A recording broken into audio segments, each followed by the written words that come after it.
Sanki Karaköy'de geziyormuş gibi hissediyorum kendimi. Ya bu kadar mı benzer? Başından sonuna Türk işletmeleri, hediyelik eşyalar, Türk restoranları.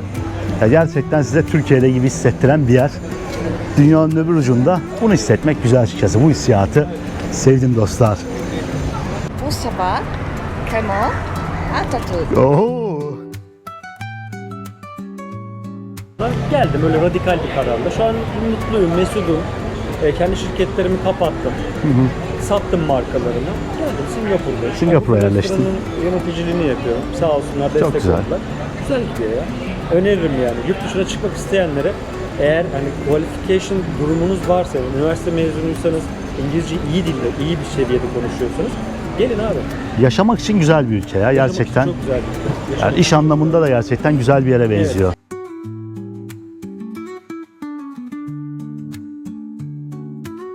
O 14-15 yıl civarında oldu. Singapur çok güzel, güvenli, rahat bir ülke. İnsanlar güvenle gelebilir, yaşayabilir, her türlü turizm amaçlı gezebilir burayı. Zamanla alışıyorsun buraya.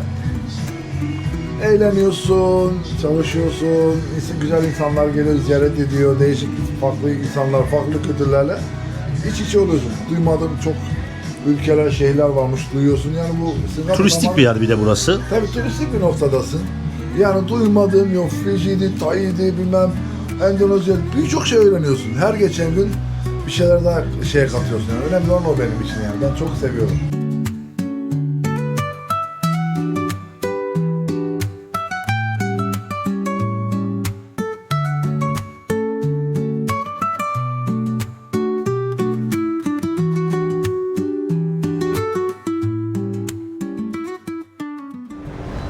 Arkadaşlar, herkese Singapur'dan selamlar.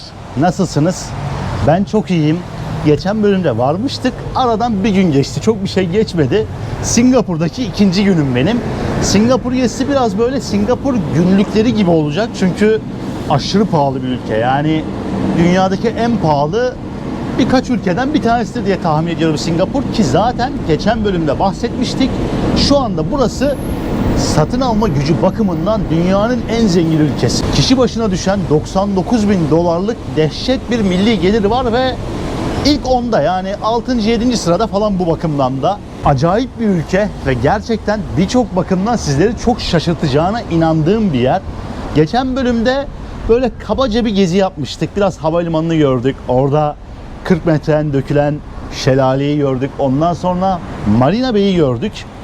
Yağmur sezonu olduğundan hava biraz kapalıydı buraları gezerken ama en azından genel bir giriş yaptık ve kültürel çeşitliliği de biraz olsun hissetmiş olduk. Bugün de bunu devam ettirelim istiyorum. Daha fazla uzatmayayım. Singapur gezisi başlasın. Bugün bayağı kapalı bir hava var. Umarım yağmur yağmaz şansımıza. Singapur sokaklarını tekrardan ikinci günümde de kaldığımız yerden keşfedelim bakalım.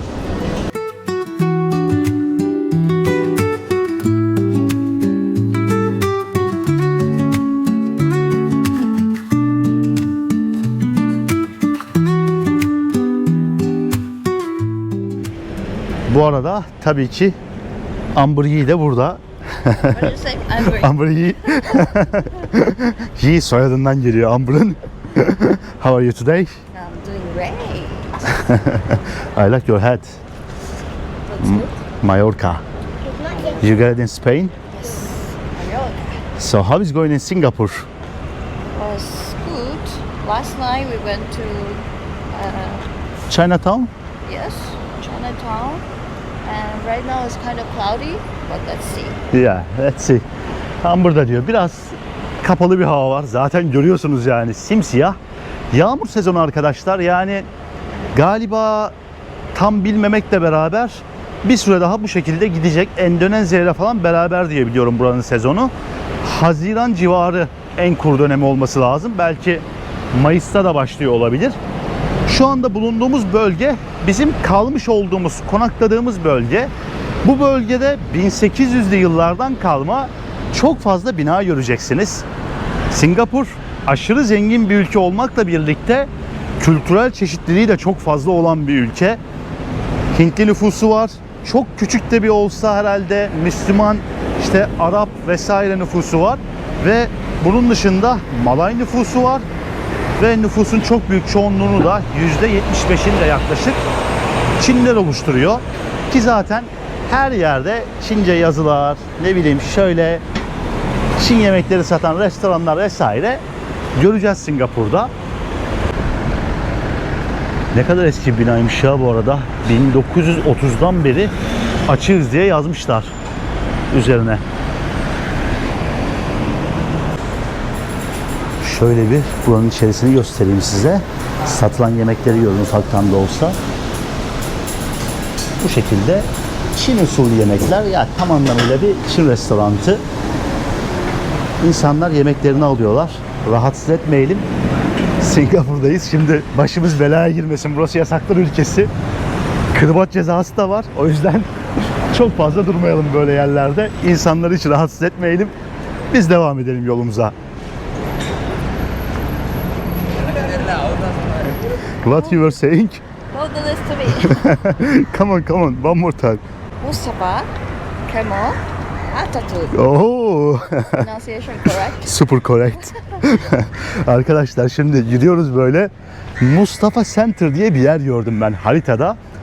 Burada gösterdim, bak dedim Mustafa diye bir yer var böyle, Mustafa Center diye. Direkt Mustafa Kemal Atatürk dedi.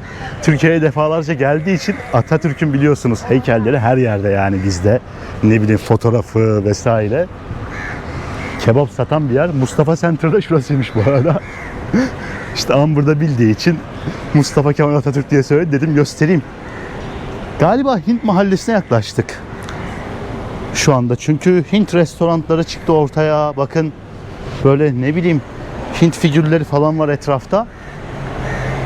Tam nerede olduğumuzu bilmiyoruz yani şu anda. Biz de böyle aslında daldık direkt bir sokağa. Dedik görelim buraları da. Binalar ne kadar güzel ya bu arada. Bakar mısınız?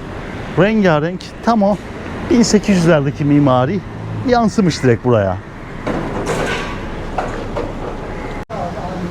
Karizma. Karizmanın önde giden abim. Bakın kokonatlar satıyorlar.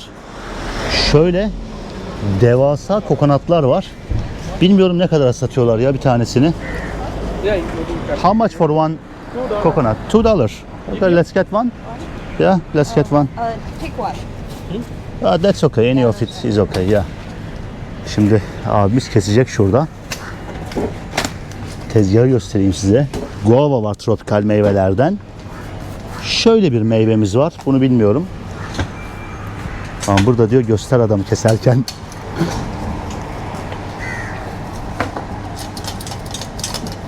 Kesme falan yok. Direkt bakın. Makineye dökmüş abimiz.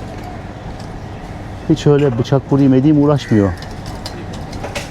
Çok iyi vallahi.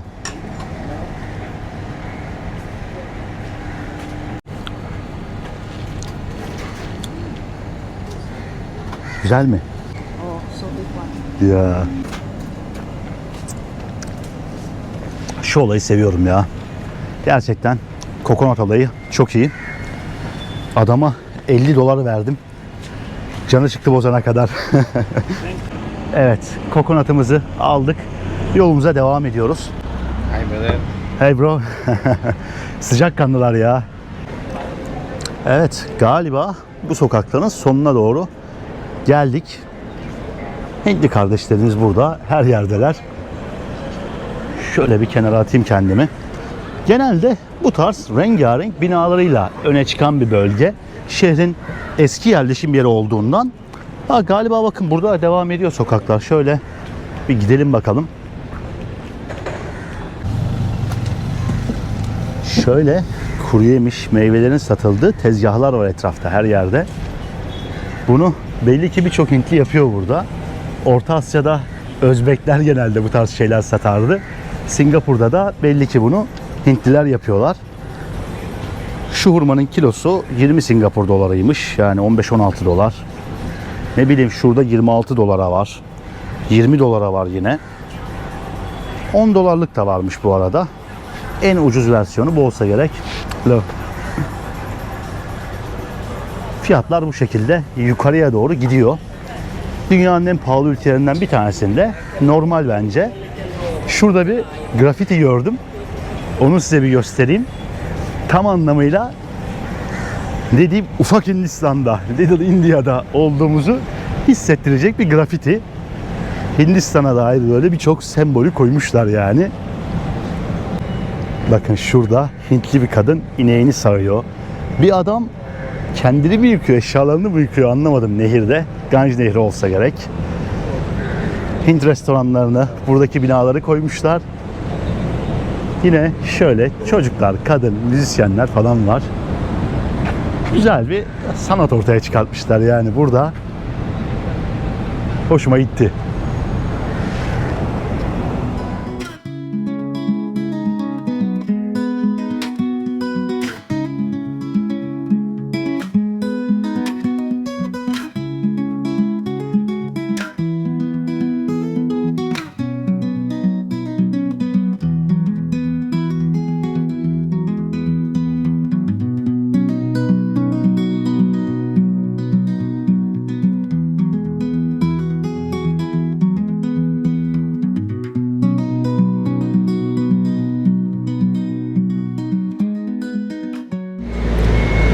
Ve şu anda Arap Sokağı'ndayız dostlar.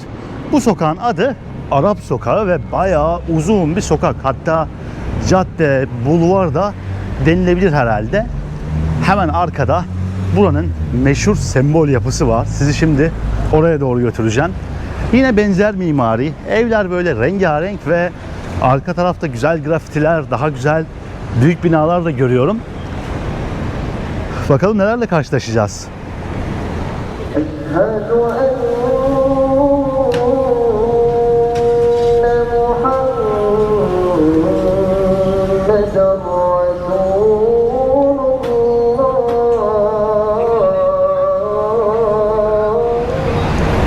Evet, ezan sesleri eşliğinde Singapur'un Müslüman mahallesine giriş yapmış bulunmaktayız dostlar.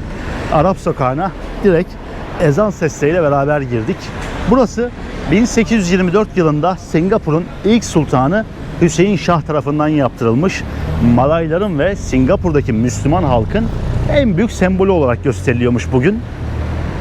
Bu çevrede Müslüman halktan çok fazla insan göreceğiz ama bunun yanı sıra çok fazla Türk göreceğiz. Çok fazla Türk işletmesi var burada. Daha önce belki denk gelmişsinizdir. Singapur'da yaşayan gerçekten güzel bir Türk topluluğu var. Büyük bir Türk topluluğu var ve birçok yerde Türk işletmelerini görebiliyorsunuz. Umarım onlarla da sohbet etmeye çalışacağım. Onlara da yer vermeye çalışacağım. Şu tarafa doğru bir bakayım dedim de gidelim. Let's go I think. Burada Hint restoranları var. Bakın galiba mutfakları. Selamünaleyküm. Burası bakın bir Türk restoranı. Döner 11 dolar, 13 dolar, tavuk 11, et 13. Onun dışında pideler var. Bakıyorum farklı basit yemekler var. Pideler 14 dolardan başlıyormuş. Singapur doları bu fiyatlar. Şöyle ufaktan göstereyim geçerken. Evet, kalabalığın arasından karşıya attık kendimizi. Burası Türk restoranı mı, Arap restoranı mı bilmiyorum. Galiba Türk, meze yazıyor, künefe yazıyor. Şöbiyet var direkt, baklava var. Türk lezzetleri belli ki her yerde burada. Fiyatlar yine 10 dolar civarından başlıyor, yukarıya doğru gidiyor.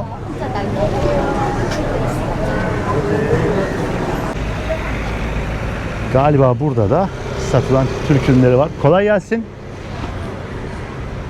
Video çekiyordum, sorun olur mu? Şimdi şöyle bir yer gördüm geçerken. Nazar boncukları, böyle tam bizim Fatih'teki Eminönü'ndeki ürünler. Selam verdim abiye. Abi iyiyim, sen nasılsın? Abi yerin çok güzel, tam sokağın girişinde, geçerken direkt gördüm ben de. Bu aslında pazar da var. Singapur'un en güzel yeri de Arabistan. Ha. Ne kadar oldu Singapur'da? Ben 26 senedir buradayım. 6 senedir. 26. 26 senedir. Abi çok iyi. Nasıl, seviyor musun Singapur'u? Ben özüm Singapur'u yani. Singapurlusun. Singapur ya. Türkçeyi nereden öğrendin? Ben Azeriyim. Ben Türkçe. Ha, Azerbaycan Azeriyim, Türküsün. Azerbaycan, Ha. ben Türkçe de konuşuyorum. Ha, ben de diyorum Allah Allah. Çünkü Azerbaycan'a benziyor abi Türkçen. Şimdi dinleyince ben de bir tuhaf oldum. Sen buradan Ben geziyorum. Gezme. Ben özüm geziyorum. Hoş gelipsen Singapur. Ha, daha 2 gün oldu Singapur'da. Yeni geldim. İşte biraz buralarda olacağım. Singapur'u diyor. Tayvan'da. Tayvan. Kız arkadaşım Tayvan'da. Tayvan'daydık beraber. Sen Tayvan'da yaşıyorsan ya... Yok, ben Tayvan'a gezmeye gittim. O Tayvan'da olunca gittim, bir ay Tayvan'da kaldım. Buraya geldim. Ben geziyorum sürekli. Singapur'a 3. gelişim. Daha önce geldim. Peki nasıl hayat Singapur'da? Singapur çok güzel. Ayrı bir yerdi bura. Ayrı bir yer. Ürünler Türkiye'den mi geliyor abi? O çıraklar Türkiye'den geliyor. Bu Ha, şu lambalar. palisi, İran'dan geliyor. Ha, Türkiye palisi az var. Tebriz'e gittim İran'da ben. Tebriz'de çok arkadaşım var. Çok güzel İran. Very beautiful. İsim neydi abi? Ben Ehsan. Memnun oldum. Furkan ben de. Furkan. Furkan. Abi hayırlı işlerin olsun. Sağ olasın. Teşekkür ederim. Şöyle bir içeri göstereyim. Ben gezeyim biraz. Güle güle. Eyvallah. Bye. Bay bay. Evet, görüyorsunuz dostlar. İran'dan gelme halılar. Türkiye'den gelme lambalar, hediyelik eşyalar. Direkt girişte karşılaştık abi. Azerbaycanlıymış. Can Azerbaycan'a selamlar o zaman. İlginç oldu ya. Direkt Azerbaycanlı bir abiyle karşılaşmamız. Şöyle devam edelim bakalım.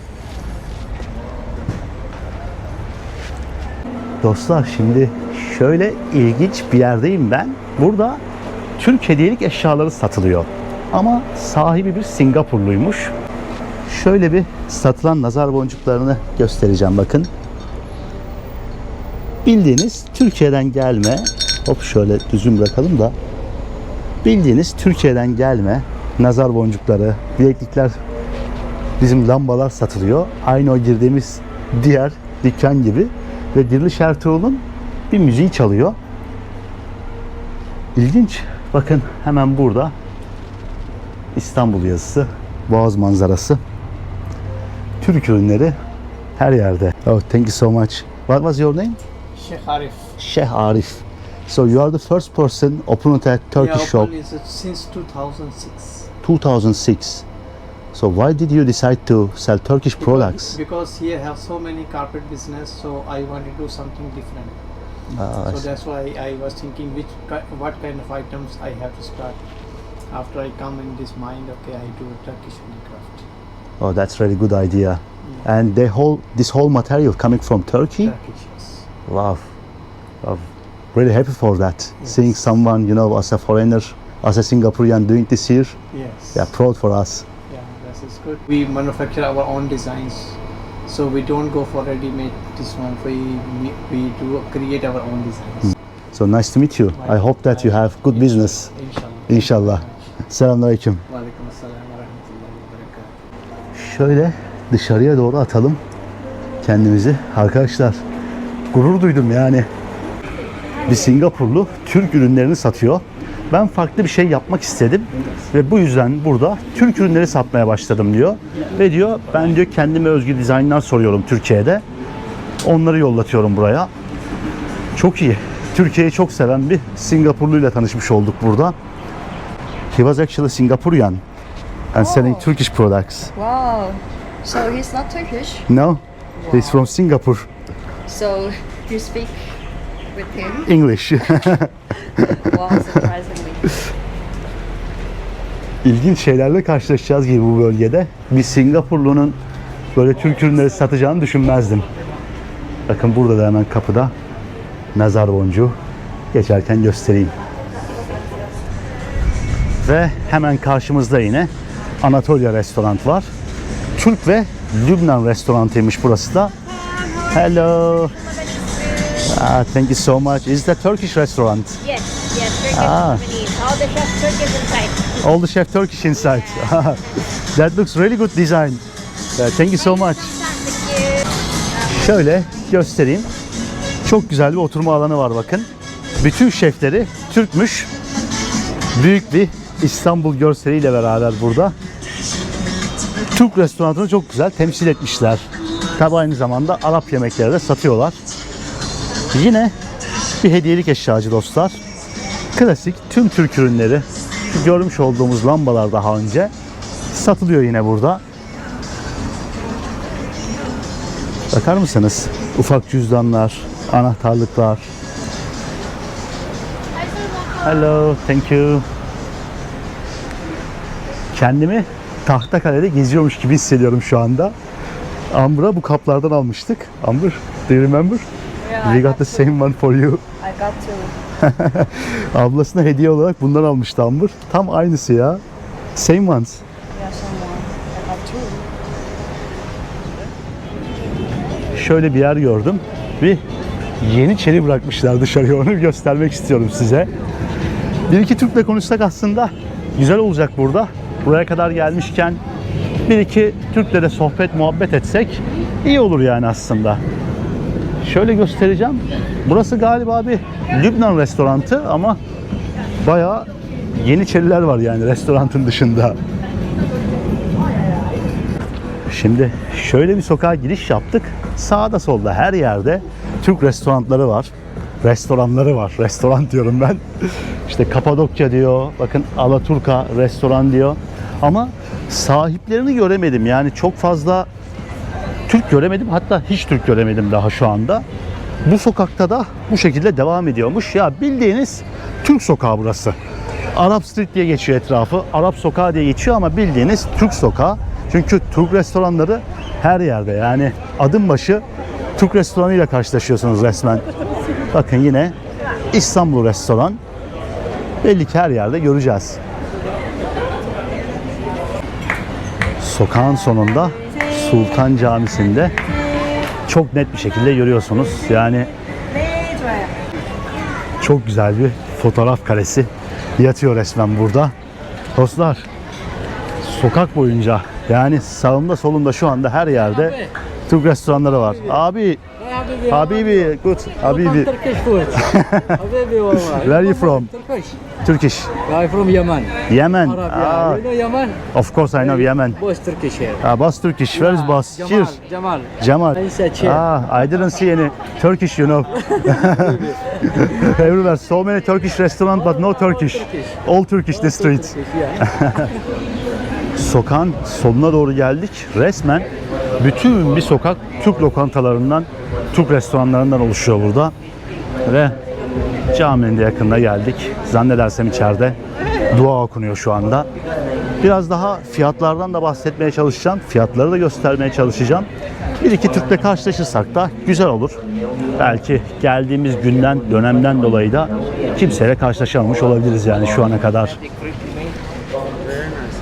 Şimdi hemen burada caminin yanında bir restoran gördüm. Ayasofya restoran. Sağ olsun Yusuf abi bizi burada çaya davet etti. Abi çok memnun oldum. Teşekkür ederim. Allah bir selam verdim. Davet ettin bizi. Sağ ol. Galiba bayağı tanıyorlar seni de. Daha önce çıktım dedim birkaç kişiye de. Evet, birkaç YouTuber arkadaşımız geldi. Özellikle Türk YouTuber'lar geliyor buraya. Selam veriyorlar. Çay çorba içiyoruz beraber. Sohbet, muhabbet ediyoruz. Yani destek istiyorlar. Etrafı görmek istiyorlar. Hepsine destek oluyoruz. Türk yemeklerini tabii ki özlüyorlar. Bunları deniyorlar. Singapur nedir, nasıl gidiyor? Tabii turist olarak Singapur'u tanımak ayrı. Lokal olarak biz burada yaşıyoruz. Bizim anlatmamız, yaptığımız şeyleri kendilerine bilgi olarak aktarmamız apayrı. O yüzden Kaç yıl oldu Singapur'da? ben yeni geldim. Açıkçası bir yılı dolduracağım. Ama her zaman burası ne kadar oldu? Burası 7 yıldır var. Buranın sahibi 23 yıldır. 23 Singapur'da. yıldır. Tabii benim kuzen 20 yıldır burada, 22 yıldır burada. 20 yıl bayağı eski. Yani Tabii. Singapur Yani gibi bir ülke için de- Kurucularından gibi bir şey Aynen. oldu yani. Ülke tam gelişmeye başladığı dönemde Tabii. gelmiş yani. Singapur güzel bir ülke. Hayatından memnun musun abi burada? Ben memnunum. Yani ben geldim şunu gördüm bir kere. Çok güvenli, çok temiz. Evet. Hani hep şey konuşuluyor Singapur'da. İşte şu yasak, bu yasak hep onlar konuşuluyor ama abi çok temiz ve çok güzel bir ülke. temiz, Çok güzel. organize. Yani insanlar birbirlerine çok saygılı. Bizim aslında özlediğimiz olay bu. Biz bunu çok özlemişiz. Geldikten sonra fark ettik. Biraz kuralların da etkisi var sanki Var. onda. Yani şöyle, vicdani olarak değerlendiremem. Haddime değil insanları. Ya vicdani olarak böyleler mi değiller mi bilmiyorum ama kanun, nizam çok güçlü olunca ve yaptırımı da olunca insanlar uyuyor. Uydukları Doğru. için de vicdan ister istemez yanında geliyor. Ya Yani- ben yıllardır geziyorum şimdi. Hintlileri her yerde görüyorum. Çünkü Evet. dağılmışlar dünyanın her yerine. Gördüğüm en kibar Hintliler olabilir şu ana kadar. Doğru. Yani ben şunu açık ve net söyleyeyim. Abi dünyanın en güzel memleketinde yaşıyoruz. İstanbul. Ama sı var ve parantezi açmayacağım. Girmiyorum. Çıktım oradan. Burası daha iyi. Rahat. Güzel yani. Aha. Bir de ekonomik açıdan da güzel bir ülke. Gerçi çok pahalı kazanca göre ama yine de ekonomisi her şey oturmuş. Şöyle örnek vereyim. İstanbul %70 oranında buradan daha pahalı biliyor musun? Şöyle örnek vereyim. Mesela örnek veriyorum, abim Amasya'ya gitti. Orada abi 8 kişilik karışık ızgara yemişler. 12 bin lira para ödemişler. Yani rakam telaffuz edebiliyorum değil mi? Evet evet ya. Hiç Yani neyse. Abi burada 8 kişilik karışık ızgara yiyorsunuz bu restoranda. Tatlısı, çayı vesairesi her şeyi dahil ettim. Bak hiçbir şey ikram etmedim daha. İndirim de yapmıyorum. 10 bin lira para ödemiyorsunuz. 33 ile Ve çarpıyorsunuz. Türkiye'den 13.000 kilometre mi 12.000 kilometre mi burası? Ve parayı Yani- 33 ile çarpıyorsunuz. Yani burada 300 birim ödüyorsunuz yani öyle düşünün. Orada 12 bin birim ödüyorsunuz. Türkiye'de Burada maalesef asgari ücret atıyorum 6 bin dolar civarlarında. 5 bin 6 bin diyelim. 20'de birine tekabül ediyor değil mi? evet Orada da 20'de bir hani 27 bin 28 bin o civarda değil mi? o civarda. Tamam yani 1200-1300 lira ödemeniz lazım. Yani siz düşünün. Alım gücüyle kıyaslanınca aslında ucuz burası. Yani Tabii, burada yaşayan tabii. birisi için aslında çok Şeyi de ucuz. çevirdim. Alım gücü değil. Burada direkt 33 ile çarpıp çevirdim. Türk parası. Ha, evet, evet. 10 bin lira. Ya- İşte mesela örnek veriyorum. Bizde lahmacun tek başına yersen Türkiye'ye göre pahalı. Ama mesela bazı şeylerde daha ucuz bizim menüler. Ya Türkiye'de şu anda gerçekten fiyatlar her yeri geçti. Hadi. Yani O kadar Singapur bence oldu. Yani ben bir 4-5 ay önce çıktım Türkiye'den. Singapur normalde pahalı bir yer. İşte Avrupa'nın çoğu şehri pahalı. Bence Türkiye şu anda ya kafa kafaya ya da geçti yani. Özellikle turistik yerlerde. Şöyle ben en son geldiğimde benim kendi emlak şirketim vardı. Kendi kozmetik markam vardı. Bir yandan da pilotaj yapıyordum. Yani maddi manevi çok rahat bir insandım. Ama vergiler çok yükseldi. Önüne alamadım. Yani dıdısını ödemeye başladım. Dedim yeter abi ben çıkıyorum. Ondan sonra geldim öyle radikal bir kararla. Şu an mutluyum, mesudum. Kendi şirketlerimi kapattım. Sattım markalarını. Geldim Singapur'dayım. Singapur'a Bu yerleştin. restoranın yöneticiliğini yapıyorum. Sağ olsunlar destek güzel. oldular. Güzel gidiyor ya. Öneririm yani. Yurt dışına çıkmak isteyenlere eğer hani qualification durumunuz varsa, üniversite mezunuysanız, İngilizce iyi dilde, iyi bir seviyede konuşuyorsanız gelin abi. Yaşamak için güzel bir ülke ya Yaşamak için gerçekten. Çok güzel bir ülke. Yaşamak Yani iş anlamında da gerçekten güzel bir yere benziyor. Evet, iş bulabilirseniz evet. Ha. Bulamazsanız yani biraz emperyalist bir güzel. Tabii. Kapitalizmin merkezlerinden ortası yani. yok, ortası yok. Ama çok güzel. Abi teşekkür ederim. Rica ederim. Çaylarımızı içelim. Estağfurullah. Afiyet olsun. Şöyle. Ambu da çayını içiyor. You like it? Let's try. Çay.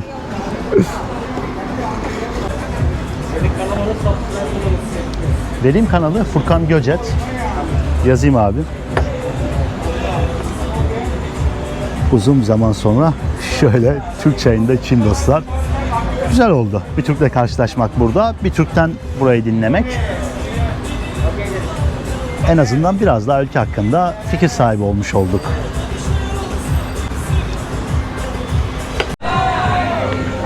Sanki Karaköy'de geziyormuş gibi hissediyorum kendimi. Ya bu kadar mı benzer? Başından sonuna Türk işletmeleri, hediyelik eşyalar, Türk restoranları.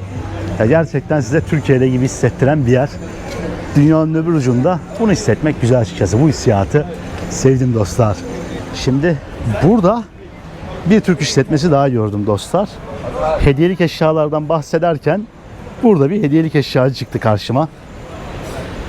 Grand Bazar, Kapalı Çarşı diye yazıyor görüyorsunuz. Gelmişken burayı da görelim. Kolay gelsin, hayırlı işler. Hoş buldum. Abi sıradan tokalaşın üstünde. Tanıştık ama. Merhaba. Video için bir daha Hakan. tanışıyoruz. Aynen video için bir daha tanışalım. Ne zamandır burada yaşıyorsunuz? Bayağı oldu. Benim 7 sene oldu. Arkadaşım 12-13 sene oldu. Bahri abinin 15 sene oldu. Bahri abiye doğru geleyim ben. Bahri abi rahat gibi biraz daha kameraya karşı. Grand Pazar arkadaşlar merhaba. Burası bizim kapalı çarşı.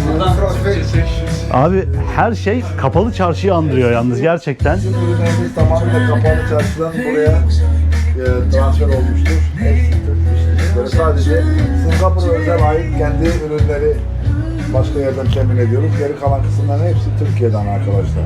Peki kaç yıl oldu abi Singapur'da? O 14-15 yıl civarında oldu. Singapur çok güzel, güvenli, rahat bir ülke. İnsanlar güvenle gelebilir, yaşayabilir. Her türlü turizm amaçlı gezebilir burayı. Mutlu, güzel bir şekilde. Ziyaret edebilirsin. Bunu ben mi takacağım, sen mi Yok tak? onu sen tut. Ha, ben tamam. tutayım Ha, böyle tamam. abi. Ben de böyle bir şey ilk defa. Aslında heyecanlanmadım. Daha önce yok, şimdi uzun bir aradan beri kamera karşısına çıkmadım. Daha önce kamera karşısında Hiç kamera önünde Tamam. geçmiş. yok. Ömrü kameraların önünde O geçti. Covid zamanındayken biz Facebook'ta böyle canlı yayınları yapmıştık. O yüzden ondan bahsetmek istedim. Uzun bir aradan sonra kameraya böyle gelince şey yaptım. Müzikte var ya abi dedim mikrofon bana sende Yok, kalsın. sıkıntı yok. Müziğimiz güzel. Tayvan kastın yani müşterilerimizin geldiği zaman açmış olduğumuz müzikler bunlar. Bak şöyle alayım sizi. Osmanlı esintileri var böyle, bakın. Heh. Bakın arkadaşlar, burası bizim dükkan. Daha önce burası evdi. Şu an dükkan olarak kullanıyor. Böyle bizim tahtımız var. Süleyman, Hürrem, kılıçlarımız var tabii, çok güzel duvar figürleri. Hepsi lambalar olsun, seramikler, kılıçlarımız. Tamamıyla işte Türkiye'yi burada temsil etmeye çalışıyoruz elimizden geldiği kadarıyla. Güzel kardeşimiz gelmiş, bizi ziyaret etmiş. Hoş gelmiş, sefa gelmiş. Ben. Hoş gelmiş, İkimize. sefa gelmiş. Eyvallah abi. Nasıl hayat Singapur'da onu sorayım sana. Hayat nasıl? Dükkan çok güzel. Bir de hayatını Hayat sorayım. vallahi evden işe, işten buraya doğru gittik geldiğimiz için hayat güzel, sağlıklı, her taraf güvenli, istediğin gibi yaşam, yani yaşam şartları biraz daha iyi tabii. Her tarafta yaşam şartları güzel. Zamanla alışıyorsun buraya. Eğleniyorsun, çalışıyorsun, güzel insanlar geliyor, ziyaret ediyor, değişik farklı insanlar, farklı kültürlerle iç içe oluyorsun. Duymadığım çok ülkeler, şehirler varmış, duyuyorsun. Yani bu Singapur Turistik bir yer bir de burası. Tabii turistik bir noktadasın. Yani duymadığım yok, Fiji'di, Tay'di, bilmem Endonezya, birçok şey öğreniyorsun. Her geçen gün bir şeyler daha katıyorsun. Yani önemli olan o benim için yani. Ben çok seviyorum. Abi bir de seninki Yani. büyük deneyim yani. Kaç yıl oldu demiştin? 15 yıl yani. falan oldu işte. Gittik geldik, ailemizi burada kurduk. Oğlumuz, kızımız, anlamda eşimiz burada yaşamaya devam ediyor elimizden geldiği kadar. Eşin Türk mü? Eşim Singapurlu. Singapurlu. Eşim Singapurlu. Oğlum çok güzel abi. kızım da Singapurlu zaten. Ya ara sırada bir ayda, senede 2-3 sefer Türkiye'ye gidiyoruz. Özlem içimizde hiçbir zaman bitmedi tabii. Peki. Zamanla. Yaşanır mı Singapur'da? Yaşanır mı? Yaşamak çok zor. Alışmak zor. Zamana ihtiyacın var. Neden olmasın? O senin kendi tercihlerine, kendi konfor alanına bağlı. Evlere kalabilirsin, çalışmak için kalabilirsin veya o artık senin kafandaki şeylere bağlı. Tabii kişiden kişiye değişir. Kişiye değişir. Kimi gerçekten sever, kimi sıkıcı bulur. Herkesin kendi rahatlık alanı var. O yüzden bir şey diyemem yani. Tabii ya Gelip ekonomik görmeden, açıdan ilk başta gelip turizm amaçlı bir gezmen lazım, dolaşman lazım. Yemek kültürüydü, diğer insanlarla kurmuş olduğun şeyler ben falan. tutuyorum abi. Kurmuş olduğun ilişkiler falan artık o senin şeyine kalmış bir şey. Yapına ve kişiliğine kalmış. Yani iş var, her yerde iş var. Kazançlar değişiyorlar herkesin. yaptığı Tabii işe göre. ekonomik olarak belki iyi bir ülke ama Ekonomik dediğin gibi olarak güzel bir ülke, ufak bir ülke, sıcak, sürekli 12 ay boyunca sıcak. İklimi biraz rutubetli, yemek kültürü farklı. Burada bir şu an Türk olduğu için Türk yemeklerine ulaşmamız daha kolay. Normalde Malay, Hintli ve başka yemekler var çünkü. Alışmak biraz zor da olsa da insan yavaşça her şeye alışıyor. tabii rutin bir hayat Bütün ve bir hayat. Yani iş odaklı. İş odaklı. İş de olabilir, eğlence de olabilir. O senin kendi ne yapmak istediğine, o senin kendi şeyine bağlı. Çok şey oldu. Doğru kişiden kişiye değişir yani. Kişiden kişiye değişir yani ki herkes farklı şeyler sevecek diye bir şey, aynı şeyler sevecek diye bir şey yok yani. Abi Güzel. teşekkür ederim. Şöyle Çok teşekkür ederim. geçeyim içeriye Keyfine doğru. bak sen. Vallahi çok beğendim. Gerçekten eline sağlık. Ürünler de güzel duruyor. Keyfine Hani bak. bir kapalı çarşı gibi hissettirdi içerisi. Evet, şöyle dışarıya attık kendimizi. Havayı da neredeyse karartmışız. Bayağı güzel. Sohbet, muhabbet oldu. Türklerle karşılaşmayı seviyorum yani nerede olursa olsun. Türklerle karşılaşmak güzel. Kolay gelsin, hayırlı işler. Video çekiyorum, sorun var mı? Selam vereyim dedim abi geçerken. Türklerle konuştum da sokak boyunca. Ha. İstanbul Restoran. Ne zamandır buradasınız? Ben yaklaşık 9 senedir buradayım. Restoran çok uzun süre. Restoran ne zamandır var o zaman? 2009'da açıldı. 2009'da. Peki nasıl abi, memnun musun Singapur'dan? Çok şükür. Güzel. Yani çalışmak her yer aynı. Genelde öyle söylüyorlar ya. Yurt dışında olunca biraz rutine biniyor herhalde çalışırken. Abi isim neydi? Haşim. Haşim, memnun oldum. Furkan ben de. Hayırlı işler, kolay gelsin. Şöyle burayı da geçerken göstereyim dedim dostlar. Ufaktan bir selam vermiş olduk abiye de. Etraf bayağı kalabalıklaştı. Tam böyle Tahtakale'de, ne bileyim Karaköy'de geziyormuşsunuz hissiyatına kapılıyorsunuz burada. Rengarenk binalarıyla öne çıkan Türk sokağı mı desem artık, Müslüman mahallesi mi desem bilemedim. Böyle bir yer işte. Bu sokak boyunca yer alan işletmelerin çoğunun sahibi Türk değilmiş. Tanıştığım Türkler bunu söylediler sürekli olarak. Birçoğunun sahibi Singapurlu yerel halktan olan insanlarmış. Zamanında Türk yemekleri, Türk ürünleri, restoranları meşhur olunca burada Singapurlu yerel halk da bunu görüyor ve onlar da burada işletmeler açmaya başlıyor. O ilk görmüş olduğumuz Singapurlu adamın işlettiği işletme gibi. Ve bugün birçok Türk işletmesi var. Bazılarının yemeklerinin Türk yemeklerine çok benzemediğini söylüyorlar. Yani tadının çok iyi olmadığını söylüyorlar. Ama bizi çok güzel temsil eden restoranlar da var gibiydi. Singapurluların Türklere karşı beslediği bir sempati olduğu kesin. Zaten konuştuğum Türkler de hep bunu söyledi. Türklerin burada güzel bir itibarı olduğunu, genel olarak Türklerin sevildiğini söylüyorlar. Hoşuma gitti. Yerel halk tarafından Türk işletmesi açılması da bence onur edici bir şey. Ürünlerimizin tanınması burada bizi onur edici, mutlu edici bir şey yani. Bu arada artık bu sokağın bittiği noktaya geldik. Tam olarak şuradan burayı keşfetmeye başlamıştık. Ve yine buradan da bu bölgeye veda ediyoruz artık.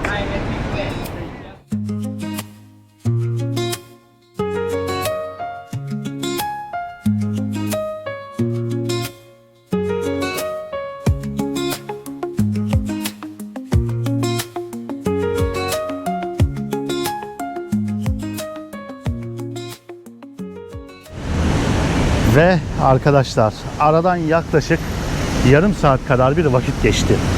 Biz şu anda Raffles Quay diye bir yere geldik. Şu binalara bakar mısınız abi? Finans merkezleri, devasa gökdelenler etrafımızı tamamen çevrelemiş durumda şu anda.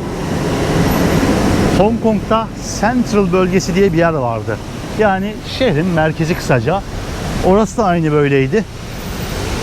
Bambaşka bir yere geldik bir anda. Singapur'da şehrin gerçekten çok farklı yüzleri var. Aynı şehrin içerisinde bir anda 2 durak gittiğinizde metroyla kendinizi böyle inanılmaz farklı yerlerde bulabiliyorsunuz. Ve burada dahi o geleneksel kültürü de hissedebileceğiniz yerler var. Mesela hemen karşımızda zannedersem 1800'lü yılların sonunda yapılmış bir food court yer alıyor. Tepesi böyle kilise gibi, tam anlamıyla böyle bir Avrupa mimarisiyle yükseliyor resmen ve çok güzel bir konumda burada. Dört yol ağzında duran bir nokta. Ne bileyim, binalar, çevre, sokaklar, her şey çok değişti ama halen daha ufak da olsa o kültürü hissetmenizi istiyorlar belli ki ve bu noktaya burada dokunmamışlar.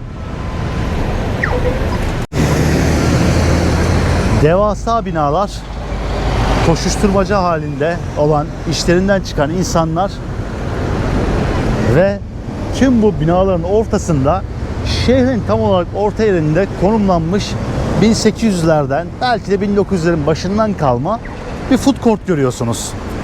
Gerçekten ilginç bir yer. Şehrin ilginç noktalarından bir tanesindeyiz.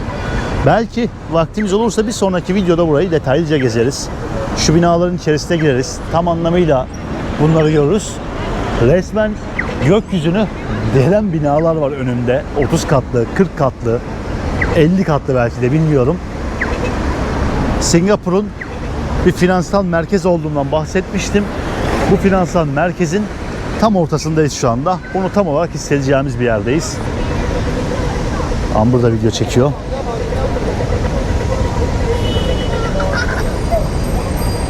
İngiliz döneminden kalma mimari bir yapı. Çok fazla tarihi bir şey göremezsiniz Singapur'da. Ama olana da en azından sahip çıkmışlar. Olanı da yaşatmışlar en azından burada. Öyle söyleyeyim. Dediğim gibi detaylı bir şekilde bu bölgeleri bir sonraki videoda keşfedeceğiz dostlar artık. Son olarak çok kısa bu food court'u da göstermeye çalışacağım size. Ardından da artık videoyu kapatalım. Yine uzun bir gün oldu. Singapur'daki Türk mahallesini keşfettik ve ufak da olsa farklı bir bölgeyi de süsleyeyim dedim bu videoda. Yani bu videoya ekleyeyim dedim.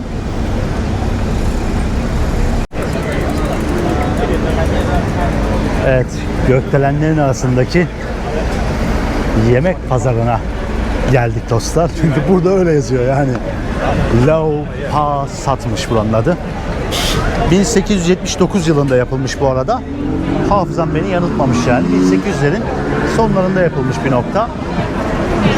Şehrin merkezinde böyle farklı, dünyanın farklı mutfaklarını deneyebileceğiniz bir yer yapmışlar. Singapur'un ne kadar çeşitli bir ülke olduğuna değinmişken bu videoda, Hint mahallesini, Türk mahallesini gezmişken çok kısa da olsa burayı da göstereyim istedim. Buralarda çok ucuza yiyecek içecekler bulabilirsiniz. Bunun dışında farklı mutfakları bulabilirsiniz. Enteresan yemekler deneyebilirsiniz. Ve gelmişken bu bölgeyi de deneyimleyebilirsiniz yani. Şu mimari demir kolonların burayı taşıması falan gerçekten hoşuma gitti yani. Bir girince böyle özel bir yerde olduğumu hissettim. Bakın galiba burası Çin mutfağı. Şefimiz hemen şurada. Yemekleri hazırlıyor.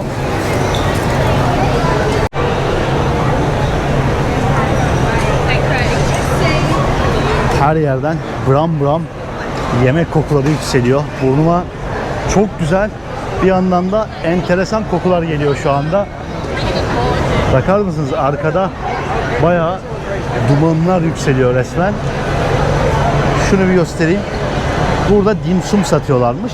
Mantı benzeri bir yemek ve şu kaplarda pişiriliyor.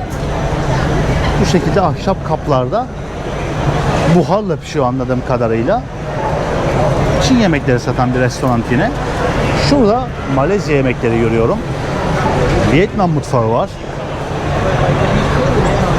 Bira satan bir yer. Ne ararsanız, hangi ülkenin mutfağını ararsanız bulabileceğiniz bir nokta gerçekten Singapur. Bunu sevdim buraya dair. Kozmopolitan yapısı olan şehirleri seviyorum gerçekten.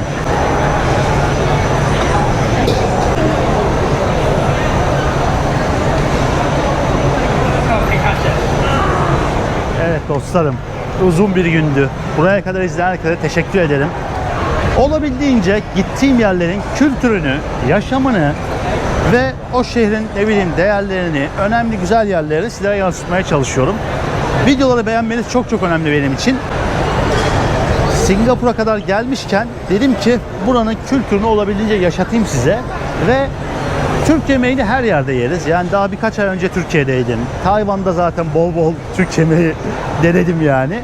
O yüzden Türk yemeği bugün için yemedik. Bunun yerine dedik burada güzel bir yemek yiyelim ve haliyle en uygun fiyatları da bu tarz yerlerde buluyorsunuz Singapur'da. Biraz daha uygun bir şey yiyelim dedik. Şimdi bir şey göstereceğim size dostlar. Burası bizim yemeklerimizi aldığımız yer. Çok güzel böyle bizdeki esnaf lokantaları gibi yemek çeşitleri yapmışlar. Büyük tabaklarda. Ve istediğinizi seçebiliyorsunuz. Şöyle rahatsız etmeyen insanları göstereyim. Burada fiyatlar şu şekilde. 2 tane sebze, 1 tane et alırsanız 4.40 dolar. İşte 2 et bir sebze alırsanız 4.90 dolar. 3 etli bir yemek alırsanız yani et, tavuk, balık ya da hepsi tavuk, et her neyse 6 dolar falan. İnanılmaz ucuz. Ha derseniz ki ben Türk restoranında yiyeyim, daha iyi bir restoranda yiyeyim. Oralarda da ortalama kişi başı böyle bir 25-30 doları gözden çıkartmanız lazım. Dediğim gibi bugünlük biz Geldik böyle bir yerde yiyelim dedik. Amber'da, burada bu arada. Asian food. Şöyle göstereyim arkadaşlar. Güzel bir tabak yaptık. Bu arada bayağı bir saat geçti üzerinden biz buraya gelene kadar gittiğimiz yerlerin. Arap sokağında biz 2 saat önce falan oradaydık yani. Konuşamadım. Türkçem kaydı artık yorgunluktan. 2-3 saat önce oraları gezmiştik. Yani yorgunluk var üzerimizde. Acıktık gezdikten sonra. O yüzden şu iyi gelecek. Şu ikisinin maliyeti arkadaşlar 13 Singapur doları, 13.10 dolar, yani 10 Amerikan dolarına falan tekabül ediyor. Evet, Singapur dünyanın en pahalı birkaç ülkesinden bir tanesi. Çok çok pahalı ama şehrin merkezinde, gökdelenlerin etrafında, turistik bir yerde bu fiyatlara food court'ta yemek bulabiliyorsunuz. Yani isterseniz gidip Singapur'da 50 dolara, 60 dolara, hatta 250 dolara, 300 dolara da yemek yersiniz ama bu fiyata da yersiniz. Her bütçeye hitap eden bir ülke. Belki bir Tayland değil bu anlamda, belki bir Endonezya değil, çok ucuz bir yer değil ama gezdiğiniz ülkede Singapur, yani dünyanın en zengin ülkelerinden bir tanesi. O yüzden fiyat performans olarak halen daha ödenenizin karşılığını aldığınız iyi bir ülke bence. Bize afiyet olsun. Güzel bir gündü. Umarım videoyu beğenmişsinizdir. Kendinize iyi bakın dostlar. Sonraki videolarda görüşmek üzere. See you.